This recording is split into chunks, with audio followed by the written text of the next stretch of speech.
everyone, welcome back to Regal Classes. Today we will see chapter number 7 of class 6 English from Honeysuckle book. So chapter's name is Fair Play. Part 1. First, Juman Sheikh and Algu Chaudhary were good friends. So strong was their bond of friendship that when either of them went away from the village, the other looked after his family. तो यहाँ पे दो friend थे, जुमान शेख और अलगू चौधरी. वो बहुत ही अच्छे friend थे और उनके फ्रेंडशिप की बॉन्ड इतनी स्ट्रॉन्ग थी कि अगर कोई एक विलेज से बाहर जाए तो उनकी फैमिली को दूसरा देख लेता था. Both were greatly respected in the village और दोनों की बहुत ही रिस्पेक्ट थी विलेज में भी. Jumman had an old aunt who had some property. This she transferred to him on the understanding that she would stay with him and he would look after her. तो जुमान की एक ओल्ड आंट थी और उनके पास property थी, तो वो सारी प्रॉपर्टी उन्होंने जुमान के नाम कर दी और उन्हें लगा था कि ये जो जुमान है वो उनका देखभाल करेगा पूरी life. The arrangement worked well for a couple of years, then the situation change. तो ये जो अरेंजमेंट थी वो थोड़े सालों के लिए तो अच्छी चली, लेकिन फिर सिचुएशन चेंज हो गई. Jumman and his family were tired of the old relative. तो वो थक गए थे. जुमान और उनकी फैमिली जो थी वो ये उनकी जो ओल्ड आंट थी उससे थक गए थे. Jumman become as indifferent to her as his wife who grudged even the little food that the old lady wanted every day. तो जुमान जो था वो इंडिफरेंट हो गया, उसका बिहेवियर चेंज हो गया. अब उनको इसकी आंट के केयर के लिए कोई इंटरेस्ट नहीं था और उसकी जो वाइफ थी उसे थोड़ा सा खाना देना पड़ता था तो भी उसे अच्छा नहीं लगता था. वो खुशी से उनको खाना नहीं देती थी, बहुत ही अनहैप्पी रहती थी. यहाँ पे ग्रज का दिया मीनिंग गिव अनविलिंगली और फेल्ट एंग्री और अनहैप्पी अबाउट गिविंग. तो उसे गुस्सा आता था, उसे नहीं देना होता था. जो खाना थोड़ा सा उसकी आंट को चाहिए था वो भी वो नहीं देना चाहती थी. She swallowed these insults along with her food for few months. तो वो सहन करती रही, उनकी जो आंट थी वो टॉलरेटेड देम, तो उसको सहन करती रही और फूड के साथ swallow करती रही, मतलब उसको पचाती गई. But patience has its limit. लेकिन जो सहनशीलता होती है उसकी भी लिमिट्स होती है. फिर उनसे सहन नहीं हो रहा था. One day she spoke to Juman, "My son, it is now obvious that I am not wanted in your house." तो फिर एक दिन उन्होंने जुमान से बात की और बोला कि बेटे अब मेरे को लगता है कि अब मेरी कोई ज़रूरत नहीं है इस घर में. Kindly give me monthly allowance so that I can set up a separate kitchen. तो मुझे थोड़े से पैसे देता जा तो मैं एक अलग से किचन बसा लूँ जिसमें मैं अपना खुद से पका के खाना खाया करूँ. My wife knows best how to run the house, be patient, said Jumman shamelessly. तो उसने ज़ोर से और कुछ भी शर्म रखे बिना बोला कि मेरी वाइफ को अच्छे से आता है कैसे घर चलाते, आप शांति रखिए. This made his aunt very angry and she decided to take her case to the village panchayat. तो ये सुन के उसके आंट को बहुत ही गुस्सा है और उन्होंने सोचा कि अब मैं ये केस को विलेज की पंचायत में ले जाऊंगी. For many days the old lady was seen talking to the villagers, explaining her case and seeking their support.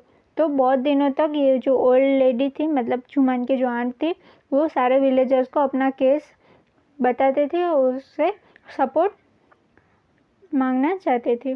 Some सिंपथाइज्ड with her, others laughed at her and a few others advised her to make it up with her nephew and his wife. तो कोई उसे sympathy देता था, मतलब उस पर दया आती थी या सहानुभूति देते थे, और थोड़े लोग थे वो उस पर हंसते थे और थोड़े लोग ने उसे एडवाइस दी कि उसे अपने जो ये नेफ्यू और उनकी वाइफ है उसके साथ झगड़ा करना छोड़ देना चाहिए. और At last she came to Algu Chaudhary and spoke to him. You know, Chachi, Juman is my best friend. How can I go against him? Algu said. तो फिर लास्ट में वो अलगू चौधरी जो कि जुमान का बहुत ही अच्छा फ्रेंड था उसके पास गए और तो उसने अलगू चौधरी ने बोला कि आंटी आपको पता है कि जुमान मेरा बहुत ही अच्छा फ्रेंड है, तो मैं उसके अगेंस्ट कैसे जा सकता हूँ. But is it right, my son, to keep mum and not say what you consider just and fair? तो फिर वो आंट ने बोला कि क्या तुम्हें ये सही लगता है कि चुप रहना और जो गलत है उसे सहन करते जाना. प्लीडेड द ओल्ड लेडी, मतलब ये ओल्ड लेडी जो आंट थी उसने बोला। Come to the panchayat and speak the truth, she said.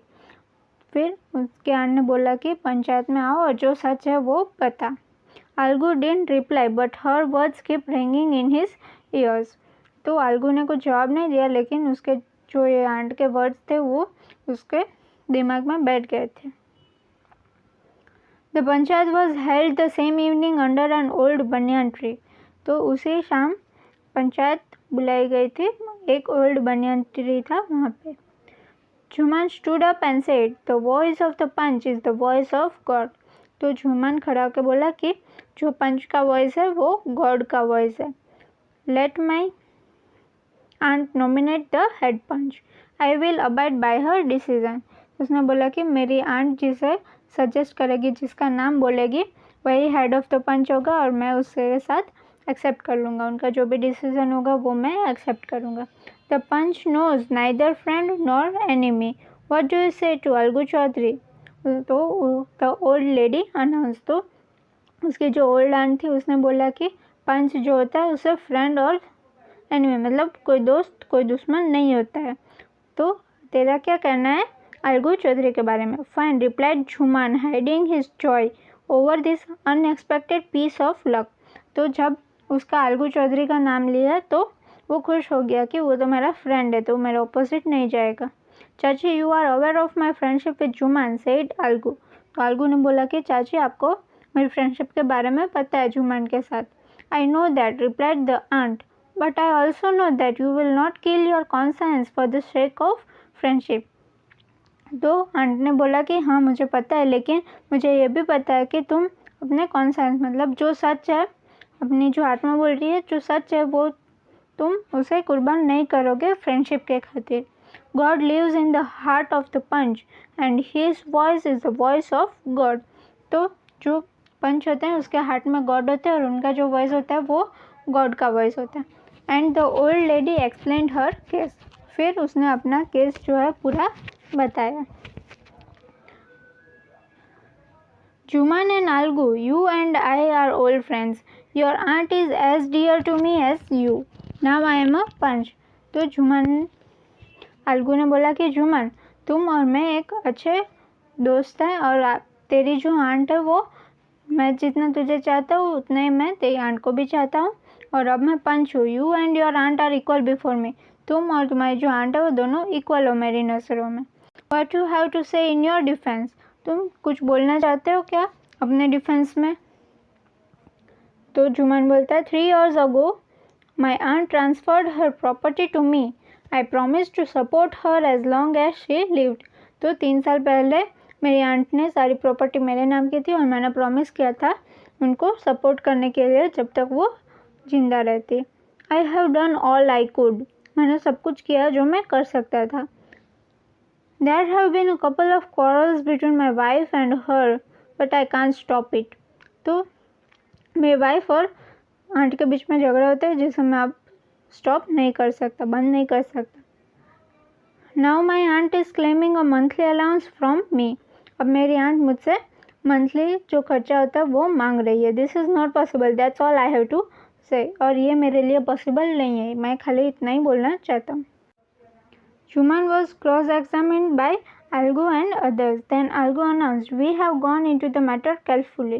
In our opinion, Juman must pay his aunt a monthly allowance or else the property goes back to her."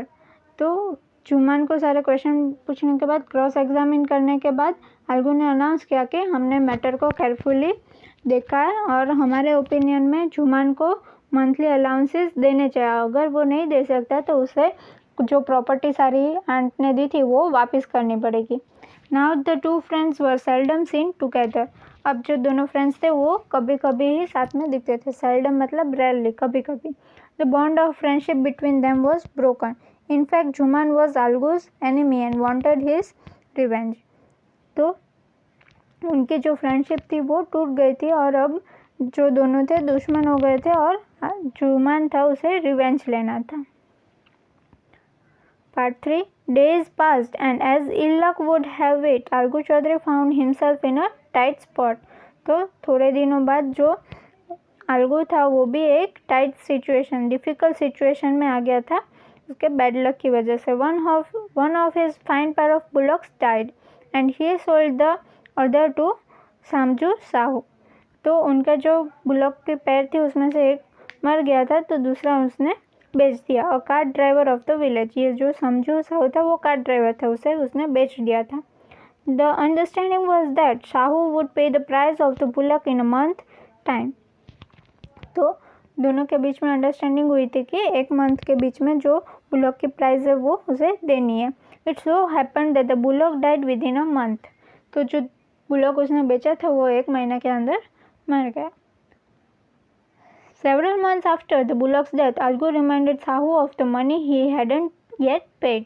तो थोड़े month बाद आल्गू ने साहू को बोला कि तुमने अब तक मुझे पैसे नहीं दिए जो बुलॉक तुमने खरीदा था उसका।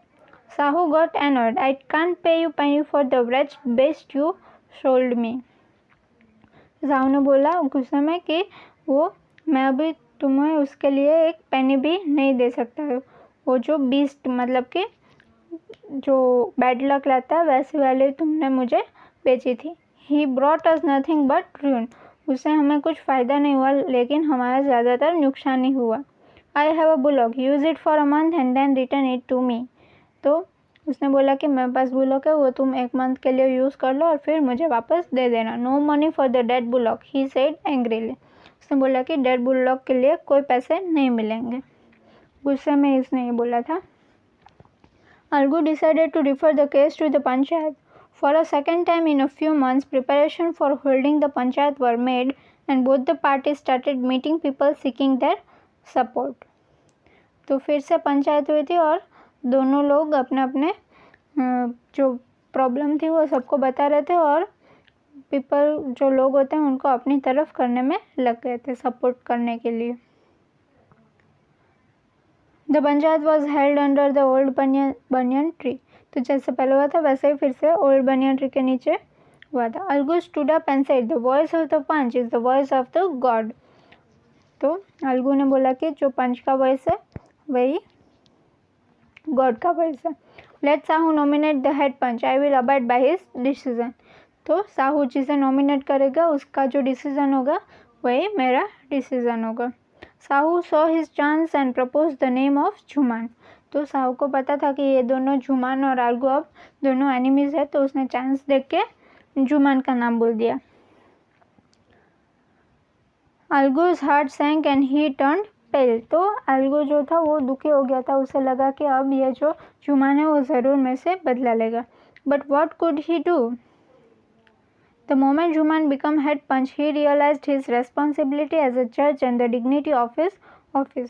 तो जैसे ही जुमान हेड ऑफ द पंच बना तो उसे अपनी रेस्पॉन्सिबिलिटी एज अ जज और डिग्निटी ऑफ हिज ऑफिस मतलब कि जो डिग्निटी होती है, जो रेस्पेक्ट होती है वो उसे समझ में आ गई थी. Could he seated in that high place have his revenge now. तो उसने सोचा कि क्या इतनी ऊंची पोजीशन पर बैठ के मैं अपना रिवेंज अभी ले सकता हूँ. ही thought and thought. No, he must not allow his personal feelings to come in the way of speaking the truth and doing justice. तो उसने सोचा कि नहीं, मैं अपनी अभी यहाँ पे पर्सनल फीलिंग्स नहीं ला सकता. जो सच है उसे मैं बोलने से नहीं रुक सकता. जो सच है उसका ही मुझे साथ देना होगा. Both Algu and Sahu stated their cases. They were cross-examined and the case was considered deeply. तो दोनों आल्गू और साहू दोनों को क्रॉस एग्जामिन किया था और फिर उनके जो केस थे उनको स्टडी किया था deeply. Then Jumman stood up and announced, it is our opinion that Sahu should pay Algu the price of bullock. When Sahu bought the bullock it suffered from no disability or disease.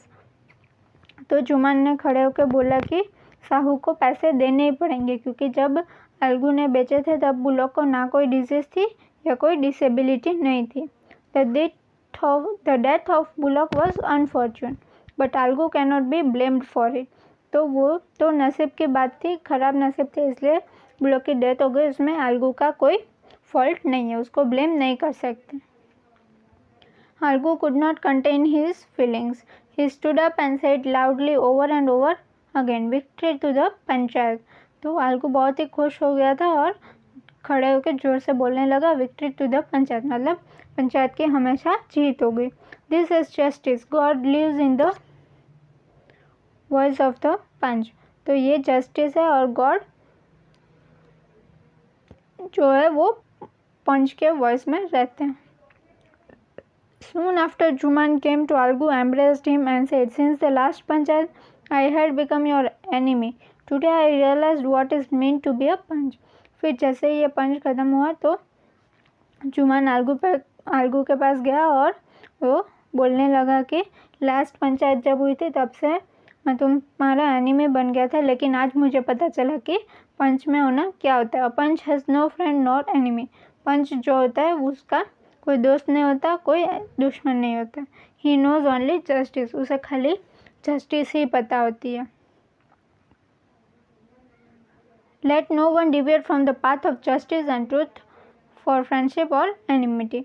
तो उसने बोला कि किसी को भी जो जस्टिस का पाथ है उसे नहीं छोड़ना चाहिए फ्रेंडशिप के लिए या फिर दुश्मनी के लिए। जो ट्रूथ है उसी के रास्ते पे चलना चाहिए।